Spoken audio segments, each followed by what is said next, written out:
To turn off TikTok notifications on Android, follow these steps. Open the TikTok app and go to your profile by tapping the profile icon in the bottom right corner. In the top right corner, tap the three horizontal lines to open the menu. Then go to Settings and Privacy.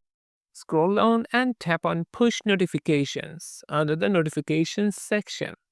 Here you can control the types of notifications you receive.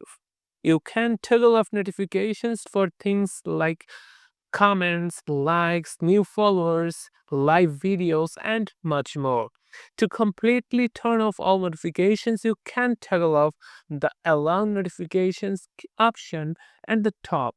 Alternatively, if you want to disable TikTok notifications entirely, go to your phone's settings and then select Apps, App Management, find TikTok app, then Notifications. From here, you can disable all notifications for TikTok.